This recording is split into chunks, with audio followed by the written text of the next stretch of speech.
Good morning. I'm, like Courtney said, Sergeant John Adams with the Sheriff's Office. I'm assigned to the Search and Rescue Unit. I'm the supervisor. And I'll basically just kind of talk about what I did yesterday, and then I'll hand it off to these guys. Yesterday morning, I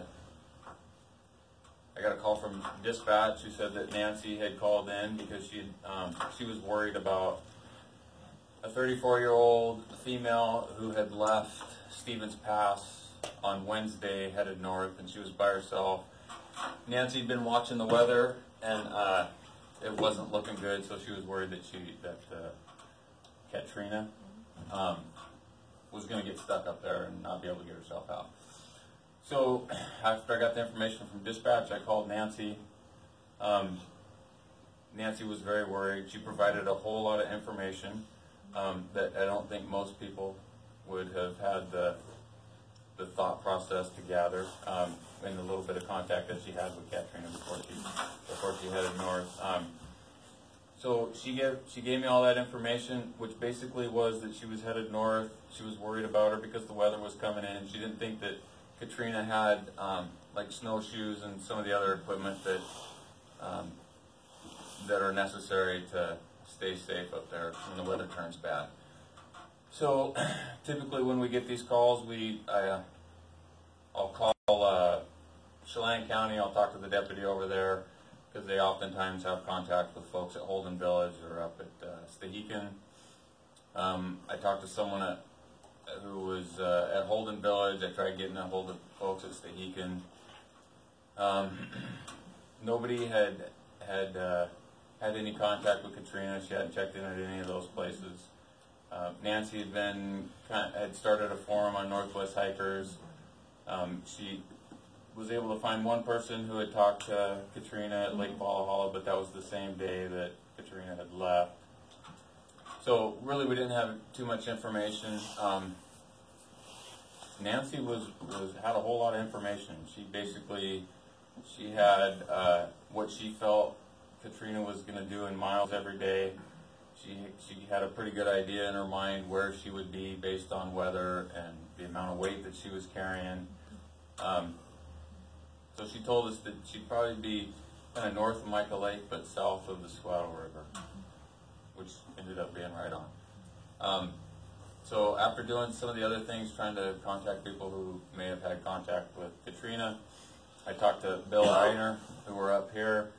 I said, this is what's going on. Can you guys go up and fly the Pacific Crest Trail and see if we can locate Katrina?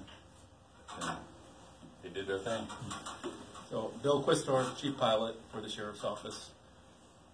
Once we got the mission assigned to us, first thing to do, of course, is check the weather. Radar weather did not look favorable. We had some moderate to heavy showers between here and the mountains. It looked like if we could get past Darrington to the east, the weather would improve, but that's no guarantee. And I told John Adams before we left, I said, I think we should give it a try. I don't know if we can get back there because the PCT in Snohomish County is back at Glacier Peak, which is on the far east side. And out there it runs anywhere from 2,500 feet up to 7,000 feet. And usually the cloud layers back there, we don't know. There's no weather reporting stations or washed out cameras showing what the conditions are other than Stevens Pass. So I checked the weather. The weather was flyable other than the rain. We had to deal with the rain to get out there. And once we made it to Darrington, it did start to break up and the rain let up, but the clouds were clinging to the mountains and they were down in the valleys, pretty heavy cloud layers, spotty areas, and so we were able to fly down the Still-Squamish River, and then we flew further up towards the Whitechuck.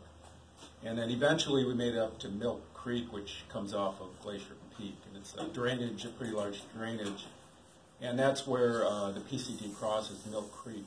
We were coming up, it started snowing and sleeting, and I was trying to get some altitude.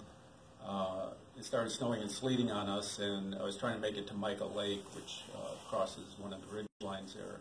at 5,500 feet. So right around 5,000 feet, that's about the highest we could go. Once we made it up that high, I was able to just kind of sneak under the clouds. I couldn't go much further, but we spotted Mica Lake. We got to the eastern edge of it, and we came across the PCT. Einer is was my other co-pilot, and he's also a tactical flight officer, and he was operating the mapping system. So he was watching where the PCT was because we couldn't see it in the snowfields. He spotted the PCT on the map, directed me over to it, and then at that time he spotted the tracks in the snow. So Einer Esplund, I'm a tactical flight officer and a pilot for the Sheriff's Office Search and Rescue Unit. Bill got us up to Mica Lake. Like you said, the ceiling was pretty much just right there. It's just about as high as we could get. We did find the trail on the mapping system, got over there to it. It hooks right around the edge of Mica Lake, so that made it fairly easy to find it right there since we were able to get up to the lake. I did spot one single set of tracks. We got down in there real low to verify that they were human tracks. It was one single set, that they were the direction they were heading, and they were heading north. So we followed those tracks. The trail at that point switchbacks down through some tall old growth timber, and then the snow level, we lost the snow and it was just bare ground. We weren't able to tell at that point where the tracks went at that point. So we followed the trail as far as we could, didn't spot anybody. So Bill suggested we fly to the next ridge over on the other side of the Milk Creek drainage, get up above snowline again and see if we could reacquire the tracks. So we did that. We flew over. Again, real dicey on the weather, but we were able to stay under and get just over the top of the ridge above snowline again. Verified that we had the trail and there were no tracks. So we were fairly confident she was somewhere between, or whoever it was somewhere between the snow line on these two ridges. So we flew back over, picked up the tracks again, and just started working our way up and down the trail. And it was lucky. I spotted her right in the tall timber. She just had come into a little opening. She was wearing was it that jacket? It was a reddish jacket, pink red jacket, which was nice. It was bright, and there she is. So we hovered in. I tried to make some hand signals to her. I asked her if she was okay, but I think that was kind of more confusing than anything. It confused the situation a little bit. But nevertheless, we opted to land down in a little basin just below that where the snow ran out, and just above the snow, or just below the snow line. Took us a while. Bill found a landing spot that we made work, and I got out and we contacted her. So just real quick on the landing, which made things difficult because at this point we've been searching for a while.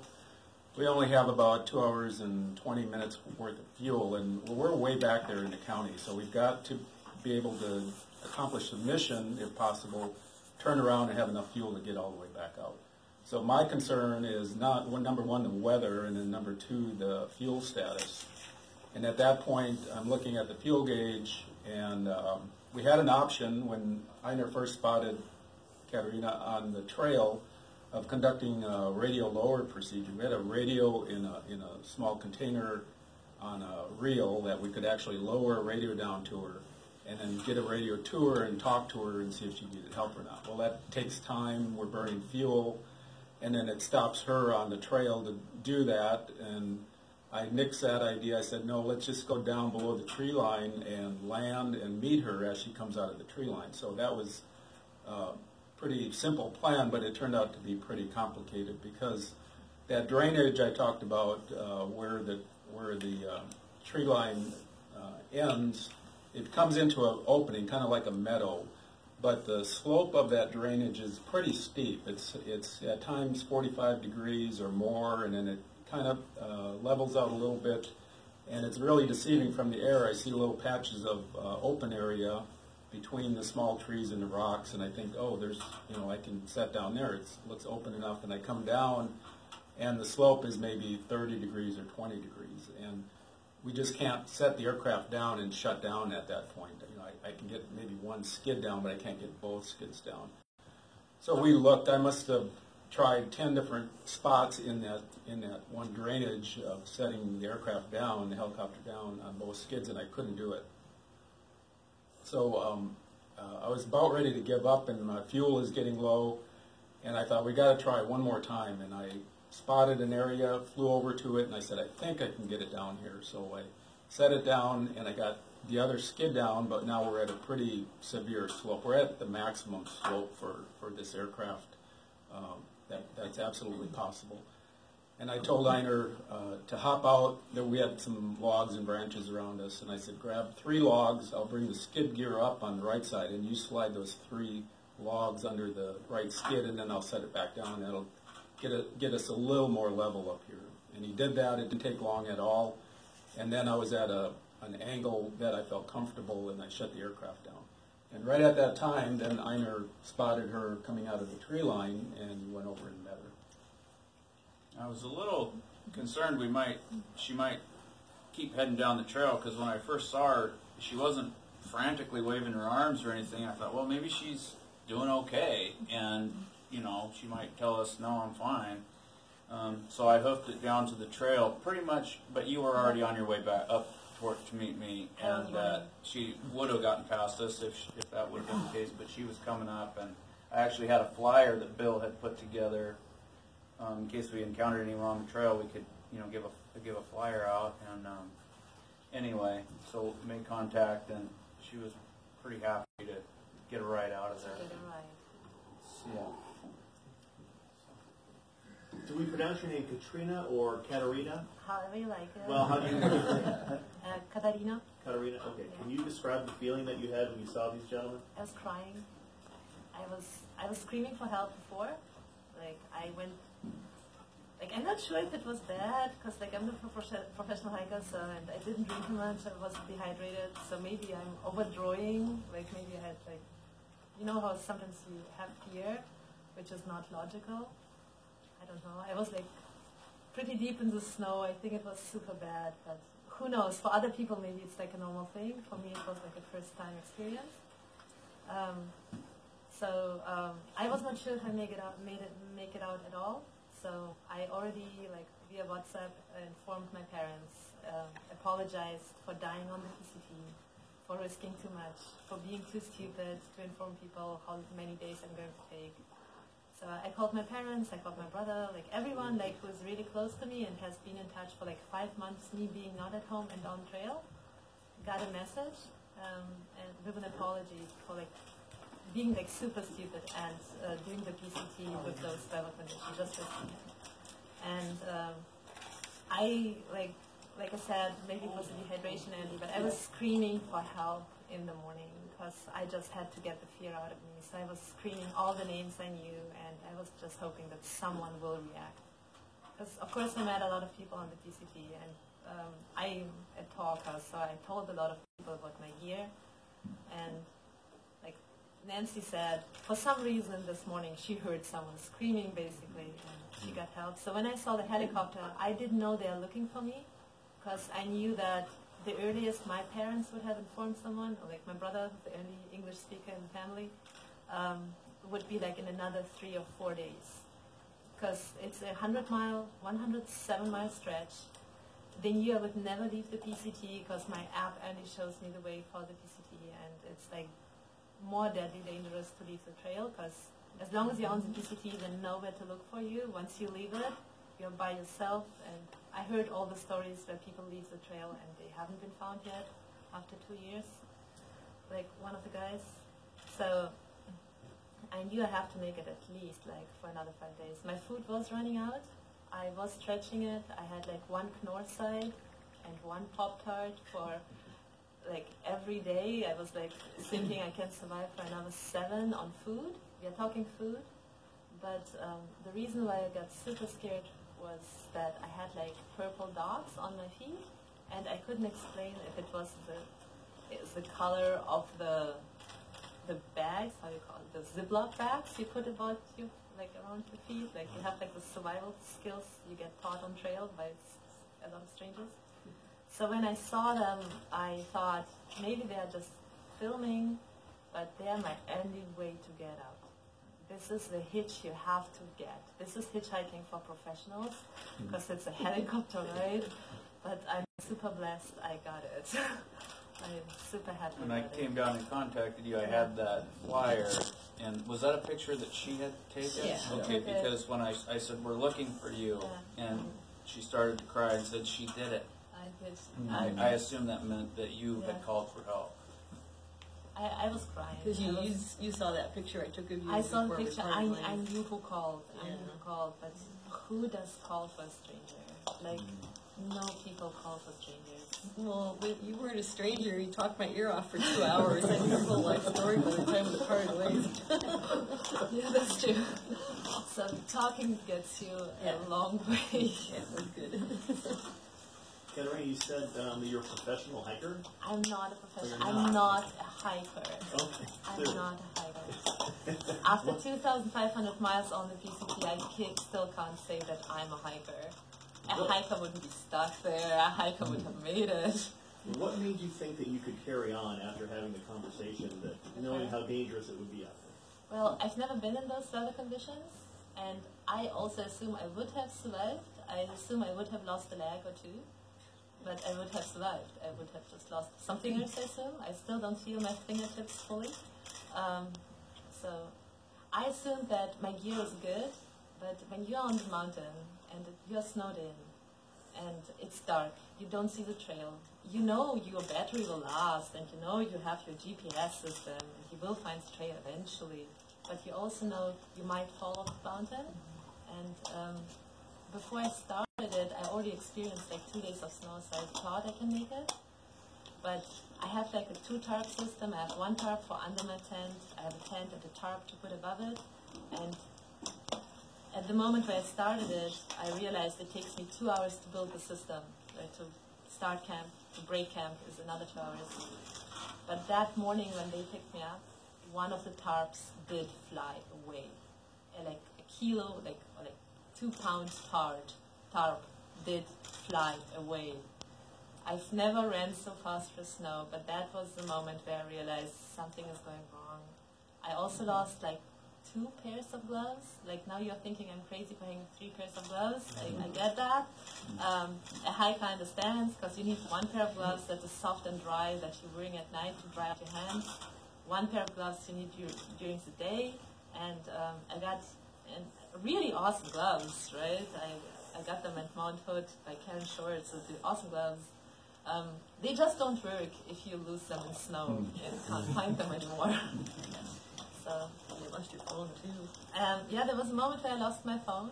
I had to hike back for a couple miles, but yeah. So I assumed it's cheap equipment, it's terrible equipment, maybe, but because I had awesome gloves, I had great shoes, I thought, because I didn't know that there are better shoes than the one that I had. Yeah, I actually thought I will make it through. I thought I will hike faster, but I slowed down. It was just too much weight on my pack, so I didn't expect to be slowed down to 7 miles a day, which is not typical for anyone who makes it to here. Like a 15-mile day for a hiker who is hiking Washington is slow. Like 25 is like okay, right? 35 you rock it, but 7 is an embarrassment for everyone who is here. Can you walk us through the timeline? So, like, when did you realize things were going wrong? I know you mentioned TARP, but like, kind of what was that sequence of events from the moment you realized to like calling your parents, leaving those messages to like, full out screaming? Like, what happened first? And, So I've been hiking and the snow started, and I know it was bad, but like snow melts, right? Snow has this like amazing thing that it can vaporize and disappear, and usually like even if it's snow, you can see the trail. And in the Sierras, you usually hit snow, but I this year didn't. Like I did hit a little bit of snow, but I've never seen like a white ridge without anything. So to get through the timeline, it's really difficult to give it to you. Because while I was hiking with having this heavy pack on me, and there's no picture of it, but I was carrying my tarp above me. So I was dressed in a tarp that is above me, not only around me, just above me to cover me from the snow. So in order to get the backpack down, the tarp down, and grab some water, it was like a half an hour experience. So I stopped drinking at some point. I was just eating snow. And this is where the dehydration started, and this is where it went downhill. And that was like, I think 2 days before they got me, when I started to drink, like not to drink enough. So I think the dehydration part made me like go a little bit nuts. Let's say that in a really friendly way. I assume otherwise I would have turned back sooner and just walked back. Maybe Saturday. Maybe. Saturday. So I got picked up on Monday, right? So I think Saturday it started to go down. And then Sunday night, so before they caught me, Sunday night, I spent 1 hour on walking 100 feet. Like I was on the mountain, I realized I'm doing a pass, which is so stupid, but I kind of need to make the miles because I have to finish like in Stehekin, right? I have to get to Stehekin because this is the first human contact at the ranger station I would get. I haven't seen any people for the first time. Like I usually see people every 24 hours on trail. And this time it was like, okay, there are no people, there are no tracks, not even animal tracks anymore that I'm, right? So everything is covered up. So I can't really give you a timeline because I was dehydrated. I kind of lost it. I seriously lost it. The morning I woke up and the tarp flew away, that was it. That was, I fight for my life here till then. And the night before, like the day before, I had a break, and this is where I called my parents and said I'm dying. Nancy, can you take us through how you encountered Katerina? Yeah, that was Monday. It was October 22nd, Monday, and I was just coming back from a day hike east of Stevens Pass on the PCT, and it was just a miracle that this happened. But I stopped at Lake Susan Jane to talk to some people about an illegal campfire that they had 2 feet from the lake, and I was standing there talking to these people about why they shouldn't have a campfire there, and she came by. Yeah. And it was late in the afternoon, and I think I said hi, and you said, are you going to Stevens Pass? And I think I said, you need a ride, and she said yes. So I stopped talking to the people, and off we went, and we hiked for a couple hours down to Stevens Pass, and then I took her, by that time it was dark, and I took you to Jerry Dinsmore's Hiker Haven down in Bering, and I dropped her off there at 8 o'clock at night. He was kind of surprised to see somebody so late in the season. Yeah. And so, yeah, that was the timeline. So that's the last time I saw her, was at Jerry's. Yeah. And clearly there was something that went off in your head that said, geez, I'm a little concerned for her. Oh, well, yeah. What was that? Well, I felt like being from Germany, she wasn't familiar with the Glacier Peak Wilderness area, and Glacier Peak creates its own weather, and it can be really bad this time of year, and so the whole 2 hours we were hiking together, I was trying to talk her out of it. I really felt like she was not gonna have a good time. I felt like I knew she had good equipment. She had the two tarps, and she had multiple gloves and hats. But then later in the week, when I saw the weather forecast for 2 to 3 feet of snow, I knew she didn't have snowshoes, and I knew she'd be up there by herself. And I'd been through a storm up in the same area. We couldn't go anywhere for 3 days. It was just terrifying. And I was there with a friend and a dog, and we were still terrified. And I just kept thinking about her being up there by herself, and I knew what it was going to be like. So, yeah, I tried to talk her out of it, but she was determined. It's kind of difficult. Stubborn. Yeah, it's difficult to stop. It's only 2,650 miles, and by then you finished 2,505 miles.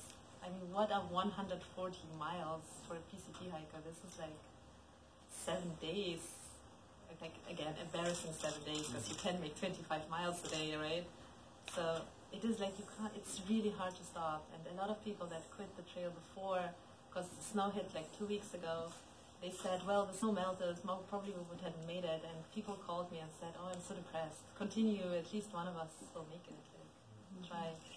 And I met, after you, I also met a person who gave me another ride, and she said, well, you can hike through snow. That's not that bad. It's hard, it's tough, but you can toughen it out. So me taking a helicopter out of it, awesome experience. Awesome experience. It was a good ending. A good ending, definitely a happy ending, a healthy ending. This is definitely, like by now I would be like frozen, I assume. Like, yeah, but it is still hard to say, okay, I give up. I did make it. So do you plan on continuing or doing this again? What are you looking forward to? This was like the question. I'm not sure if the sheriff asked me, like, do you need a ride back? I just didn't know how to answer. I was not sure if he makes a joke or if he just gives me food and pushes me back, because it's like 140 miles. You can do it. But no, I'm good. I'm good. I made it to the helicopter. I made 4,000 kilometers count. This is perfect. That's okay. I got it. Like, I had reasons. Like every PCT hiker has different reasons why she does the trail. Some really live in your area and know it's super pretty, and you see it's your backyard basically, right? It's your backyard, and it's the most beautiful area I've ever seen. And living in a city, you will never see what I saw on trail. Opening skies where you see the sun is shining and it looks like, I don't know, someone from above is watching us. It's incredible. It's just incredible. So some people do it for that. But there are also people coming from Germany, like me. They saw the movie, in brackets, they saw the movie, they are prepared. Right? But I did it also like for weight loss, and I can say I achieved it. And the biggest thing which I had struggled with before I started the PCT was believe in humanity, like faith in humanity, that's the word, faith in humanity. And where I was screaming for help, and I know it doesn't make sense to scream for help when you're in the mountains, this is the main thing I screamed about. Why does nobody care about anybody else? And then I saw the helicopter and I realized sometimes people do, and like through the whole trip I also have to say, like, I'm not sure if people are familiar with the PCT in general, but through the whole trip, and this is just like a fun thing to do. This is like, people are not endangered on a regular basis, but you have like hundreds of people that are opening up their houses, and you can just go inside, you get your food, you get a shower, you get out, they put you back on trail, and people do it just of the good of their heart. Like from the beginning to the end, you have like different spots, like Hiker Town, designed by a director of Disney, Hiker Heaven, like a family by the Softies, the guy you brought me to, Jerry Dingsmer, who lives like close by. They just open up their homes, you can go in, you get everything, and you get out. And people do it just because they have like the capacity, but they just do it, they just support. They don't ask for anything back, maybe like a little donation box, but they don't tell you like pay like $100 because you stayed one night in my house, which is like a hotel room. And yeah, my faith in humanity definitely restored. So box checked. And I hate hitchhiking. Like everyone like I met on trail hates it because you kind of have to stand there and to ask for a ride. But I got a helicopter. Nancy, can you describe the moment where you picked up the phone, you called 911, just how concerned you were, why you made that call? Oh, I've been working with my friends on northwesthikers.net, the hiking forum, to try to figure out a timeline that morning, and one of our forum members posted that she saw a Washington Trails Association trip report where they met Katharina at Lake Valhalla. And so I tried to figure out which day that was. And once I got that figured out, my thought was, I couldn't sleep the night before because I was so worried about her. And so my thought was that, okay, I need to get all my facts straight before I call 911. And so that was the missing puzzle piece, was that I needed to know, when did she leave and how far up the trail she would be. So I kind of put two and two together with the help of my friends, and I figured Michael Lake. Once I got that figured out, then I made the call. You guys had spent 2 hours together before obviously this rescue happens, but in essence, she's a stranger to you. And I think a lot of people are blown away at the fact that you would go through this work and have this much concern to make sure that she was okay, not knowing who she is. I mean, you knew a little bit about her, but not knowing who she is. And the why question, because a lot of people wouldn't. Germany, and my daughter has a similar spirit of adventure, and just, you know, I was just like, how could I not care about her, you know? I mean, she's a real exceptional person, but I think anybody really I would have done the same thing for if I thought they were in peril up there, because I've been through it and it's terrifying when you're in bad weather. And, yeah, she was pretty cool, you know. I really enjoyed meeting her, and I didn't want her to suffer, so, and I figured she was having a hard time. So. What was it like for you to see her the first time after rescue was done? It was fabulous. I was so happy when John called me. And then it's been fun. She's been at my house ever since, and so we've had a blast. Yeah. I was going to say, describe your bond now. I mean, are you guys friends for life now? Yeah. Yeah. Oh, no. Yeah. Saved my life. What was People that? risk it, but yeah. What was that moment like when you guys when you met after the rescue? What did you guys do? I'm not sure. Yeah, we hugged. Yeah. But I was in shock. Like, I was still in shock. She was still kind of dazed. Yeah. She still had frostbite issues. And like you think you're hiking and you're all there. You're not. You're not. At that moment, I was gone. Like when I saw you, I was like, still, what's happening? Like, what's going on? It took a couple days for her to kind of get back to normal. Yeah. But I'm super happy that someone made the call. Like seriously. Like no one else did. Like consider it, no one else did. I met like 5 or 7 people, but you made the call, and I think this is an important factor of the story. You have always to take care of yourself, but also take care of the people around you, the people you meet, and that's what Nancy did. And this is, I assume it's rare. Should happen more often, but since I'm in America, I see it all the time. You guys are great. So, Can I say that from the description that Katerina gave us of her ordeal, she had fallen down a couple times and had to will herself to get up and keep going.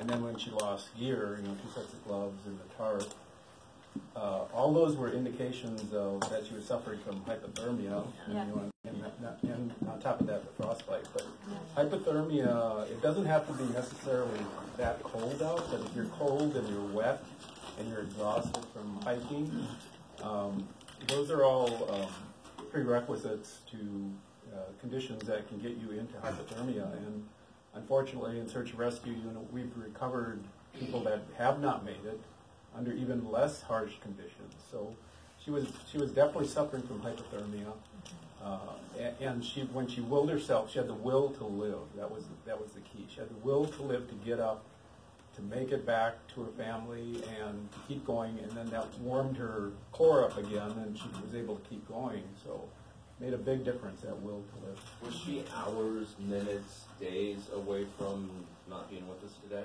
Well, if you look at the weather, the next couple days we had snow up in the mountains, heavy snow up in the mountains. I'm sure if you go up there now, there's a few feet of snow up there. So if we weren't able to find her that day, just the stars came in alignment with Nancy's call, and we had enough weather to get out there, and we had just enough weather to spot her tracks on the trail. And then I'm running low on fuel, and I'm thinking we got to turn around pretty soon. And then Einar spots her in the tree line. There would just happen to be a little opening in that tall timber, and her red jacket spotted that, and it was bam, we got her. So then it's a matter of how do we get her out. Katerina, can you tell us about that inspiration you got from the podcast you were listening to?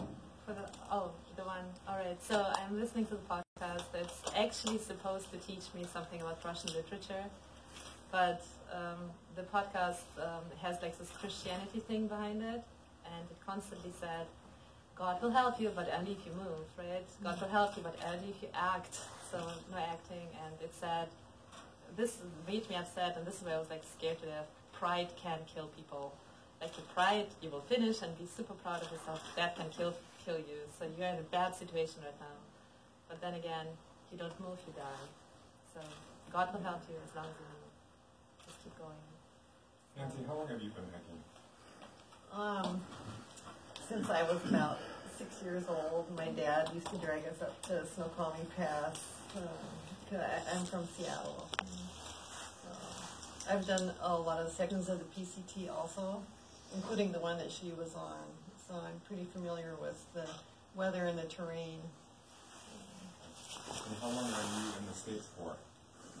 So I've been in the States for about 5 months, like on trail 5 months, around 6 months. Okay. So the reason that I'm so late is because I had only a visa waiver for three months, and in the middle of the trail, I had to leave America, like the continent, to renew my visa, and that's where I lost 3 weeks.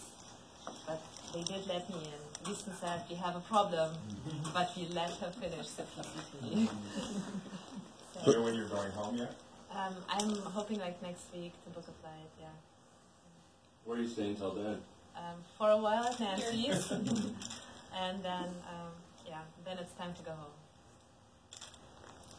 Katrina, just to jump back really quickly to the timeline.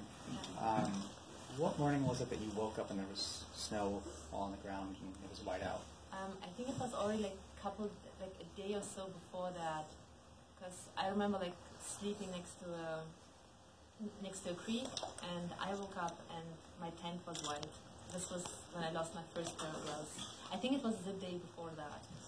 So I think it was. So I got out on Monday, so I assume Sunday. Sunday. I think because Saturday. When it was okay.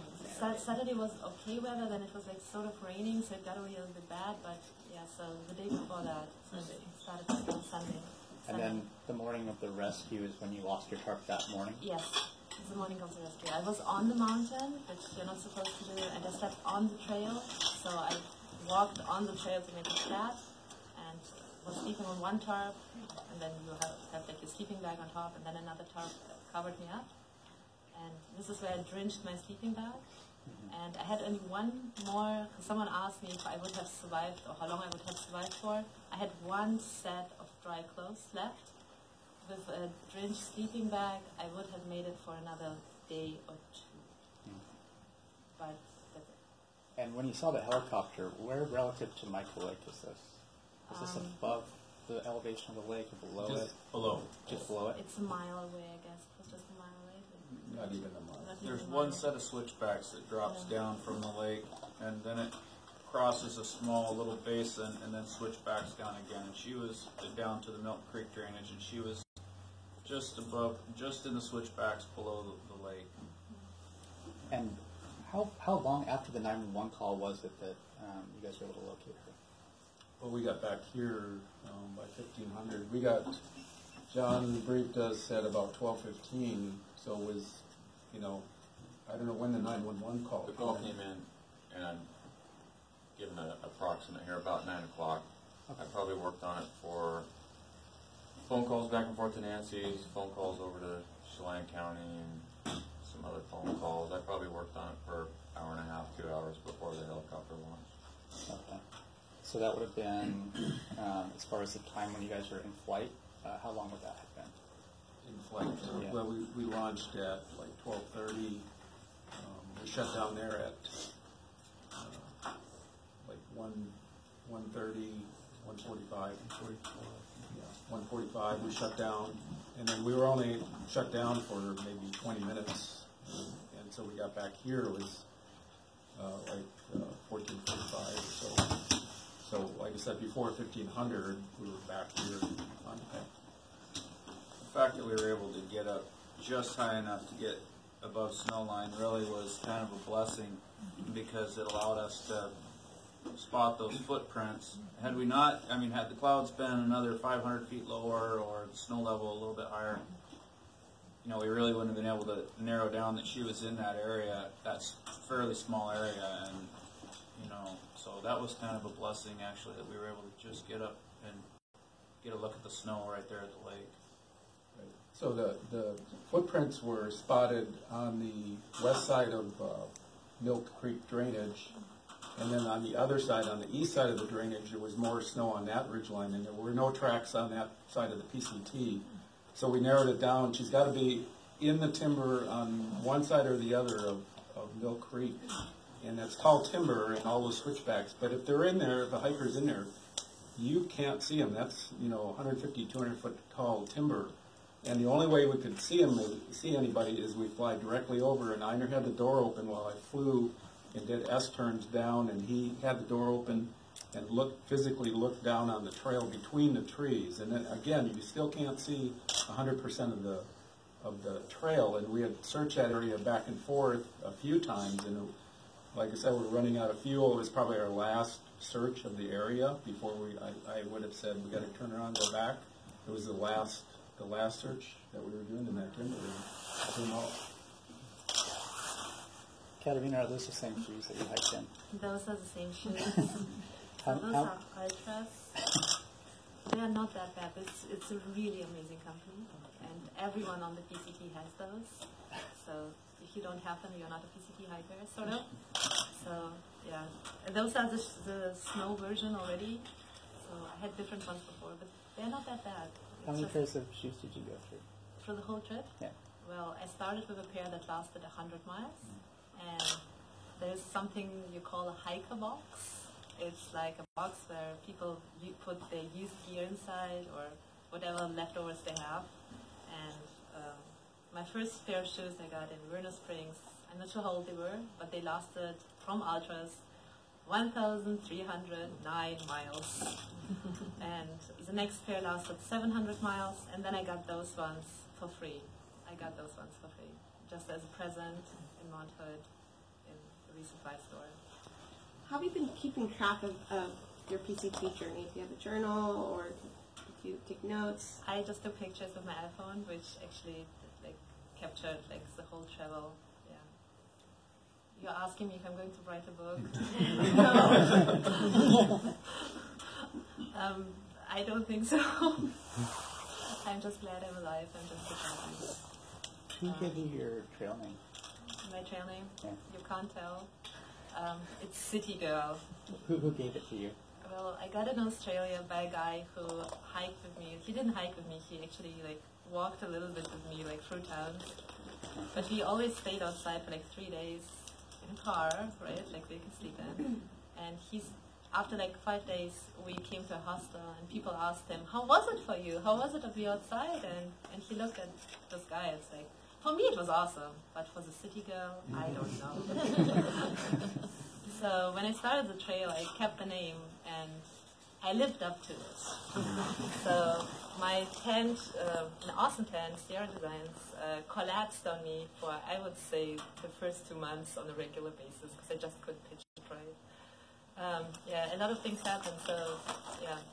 But I made it 500 miles, 50 miles into a wilderness of Washington. So I think at some point I can change my name. Yeah, I'm the hitchhiker now.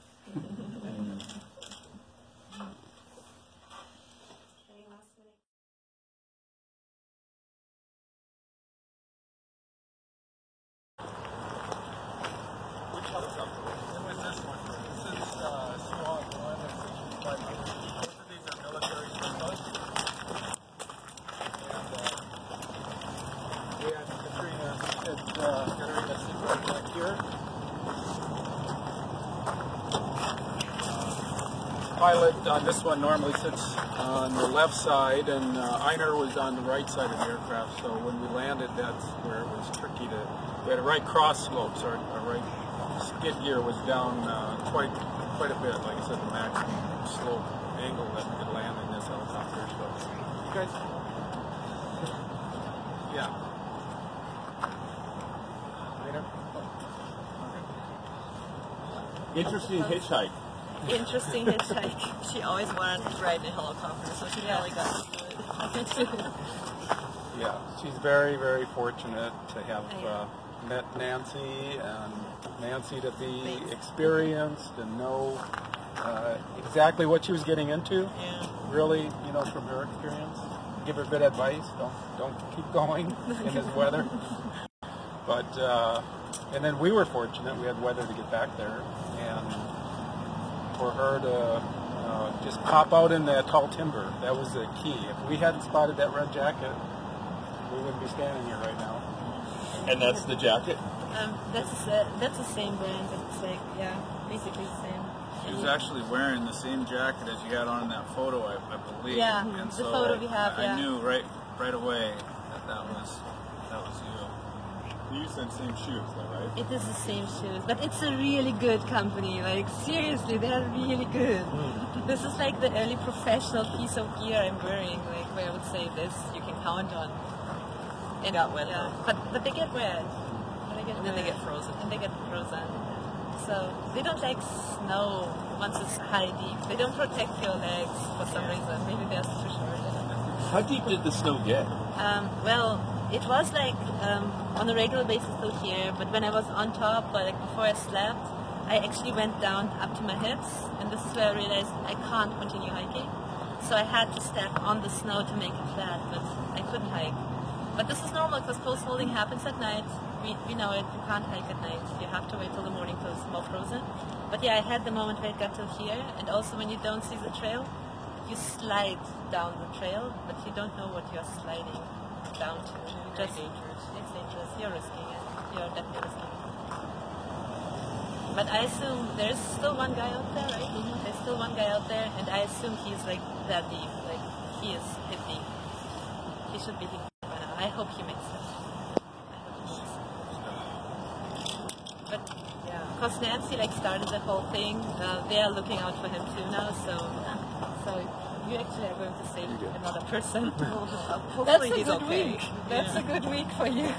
Maybe is a good. What is his name, Nancy? Do you remember his name? Was it Scott? I was looking, I just saw that. Yeah. He's It's north. already past. Yeah, so he Yeah. went to Stehegan, and he's north of Stehegan. Yeah. So They further. can't find him yet. I think They he was. usually don't end like this.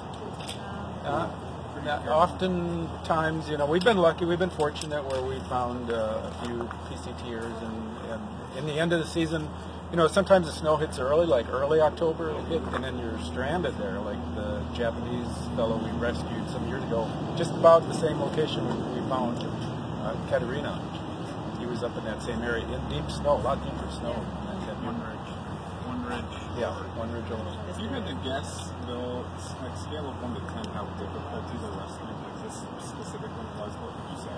Well, the weather was marginal, what we call marginal. So that was really the main factor was the weather. We could not search that entire PCT. We could only search a fraction of it. So further, I looked further south and west on the PCT, like from Michael Lake west, is where I thought she might be. There's no way we could have got over there. The clouds are right there, and we got as far west as we could on that ridgeline.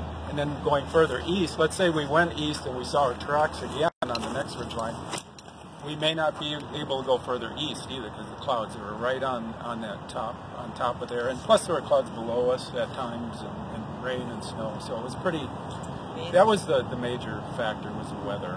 Yeah. How close is this to the Sam Sayers search area? Is it quite a ways away? It is quite a ways, yeah. It's a number of miles, yeah. So when you put those logs under the skid, you do them perpendicular? Or? I did them perpendicular. Yeah, if you look on the photo, we took a photo of Katerina standing next to the helicopter. If you look, you can see the logs there. They're a little hard to see because they're in the brush, but they're right there. And Einar found some big hefty ones, about that big. The one on the heel, it's actually I had it on it was pretty good size, and I had it on a rock, a fairly good sized rock. So the heel, probably a foot off the ground. It brought us up quite a bit. So you're not worried about the stability on something like that? Well, it was good and solid.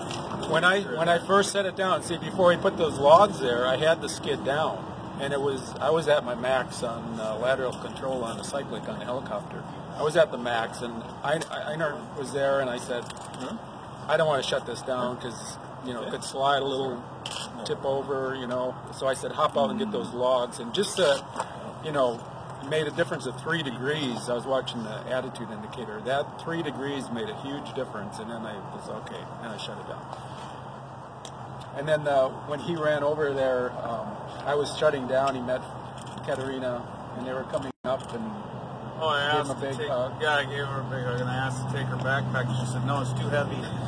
And then when I ran, I didn't know that, and I met him coming up as I was heading down. I said, Einar, grab her backpack. And she's like, she won't let me take it. And then I said to her, first thing I said to her was, "Wie geht's das Ihnen?" And Yeah. she said, what? I thought, is my German that bad? Wie No, geht's es Ihnen? your German is good. Your German is good. I said, wie geht's es Ihnen? And then what did you say back? I just look and say, all good, all good. What does that mean? How How are are you? you? Yeah. I lived in Germany for 3 years. You know what? Yeah, I was able to speak, but I haven't spoken it for a while. I was shocked, like to hear my name even, like when you said my name, I was like, and he showed me the picture, I was shocked, and like, that's impossible. I was screaming, who can hear someone screaming in the mountains? So is she your guardian angel, Yeah, kind of? yeah. A definite trail angel. Definite trail Real angel. life trail angel. Some person who acts when needed. Well, I just cared about you. That's all. Yeah. Yeah, you can like push it down and like not make it super important, but you saved your life. Good. That's a good week. That's a good That's a week. good week, yeah. That's a good week. You gonna take Nancy hiking in Germany somewhere? Yeah, definitely. I'm not a hiker, but you know, with somewhat wise, maybe one day I will be. Well, my son and daughter live there, and my son took me to Switzerland last summer, and so I want to take her to Switzerland. So she hasn't been to Switzerland hiking yet. So. No, How not are your hiker. hands? They're all right, but the fingertips are still a little bit numb. But I can play the piano. It's all good. It's all right. You don't need to feel it. You just have to press the button. Any food cravings when you got down? What did you want to eat? I was dehydrated. I was not hungry anymore. I stopped eating on trail. I stopped eating. But we had food. It was amazing. I don't know. I just scuffed it down. I think it was spaghetti bolognese, but I just scuffed it down. Like it was just gone. But dinner time? Dinner time, yeah. How do you pronounce your last name? Grüner? Bruner? Yeah. But I grown like however you like it. It's like it's the German pronunciation, you know. It's like always a little bit tricky.